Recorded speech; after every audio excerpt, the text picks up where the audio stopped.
ചെറിയ സങ്കടങ്ങളാണെങ്കിൽ പോലും നമ്മുടെ അടുത്തുള്ളവരുടെ കയ്യിൽ നിന്ന് കിട്ടുമ്പോൾ നമുക്ക് ഭയങ്കര സങ്കടമാണ് കേട്ടോ. അതിലൂടെയാണ് ഞാൻ കുറച്ച് ദിവസങ്ങളായിട്ട് കടന്നു പോകുന്നത്. അപ്പോൾ ഇന്നത്തെ നമ്മുടെ ലഞ്ച് എന്നിട്ടാന്ന് കാണാം. ചോറെടുത്ത് ഞാൻ വെച്ചു, പിന്നെ നല്ല മത്തിയും കൊഴുവയും ഒക്കെ പാടെ കൂടെ വറുത്തിട്ടുണ്ടായിരുന്നു. അപ്പോൾ അതും എടുത്ത് വെച്ചു കേട്ടോ. ഞാൻ വലിയ മത്തി മാറ്റി വെച്ചത് നമ്മുടെ കല്ലൂസിനാണ്. അവന് മീനൊക്കെ ഭയങ്കര ഇഷ്ടമാണ് കേട്ടോ. അങ്ങനത്തെ 2-3 മത്തിയൊക്കെ എടുത്ത് വന്ന്, പിന്നെ നമ്മുടെ സ്പെഷ്യൽ പയറുപ്പേരി ഉണ്ടായിരുന്നു. എൻ്റെ ഓൾ ടൈം ഫേവറേറ്റ് കേട്ടോ. എനിക്ക് ഭയങ്കര ഇഷ്ടമാണ് പയറുപ്പേരി. പിന്നെ നെക്സ്റ്റ് നമ്മുടെ മോരുകറി ഉണ്ടായിരുന്നു കേട്ടോ. മോര് കാളൻ എന്നൊക്കെ പറയും, കാളത്തിൻ്റെ അടുത്ത് എത്തിയിട്ടില്ല. അന്ന് മോരുകറിയിൽ നിന്ന് പോരും ചെയ്തിട്ട് അത്യാവശ്യം ഒരു തിക്കൽ എനിക്ക് ഭയങ്കര ഇഷ്ടമാണ്. അങ്ങനെ ഇത് മൂന്നുമാണ് നമ്മുടെ ഇന്നത്തെ ലഞ്ച്.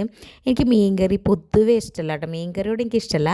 മീൻ വറുത്തതാണ് എനിക്കിഷ്ടം. പിന്നെ ഇങ്ങനെ എന്തെങ്കിലും മോരുകറിയോ സാമ്പാറോ അതൊക്കെ എനിക്ക് ഭയങ്കര ഇഷ്ടമാണ് കേട്ടോ. അപ്പോൾ ഇന്നത്തെ ലഞ്ച് ഇതാണ്. നിങ്ങൾക്ക് എന്നിട്ട് സ്പെഷ്യൽ എന്ന് കമൻറ്റ് ചെയ്തോളൂ. അപ്പോൾ അത്രയേ ഉള്ളൂ. ബൈ.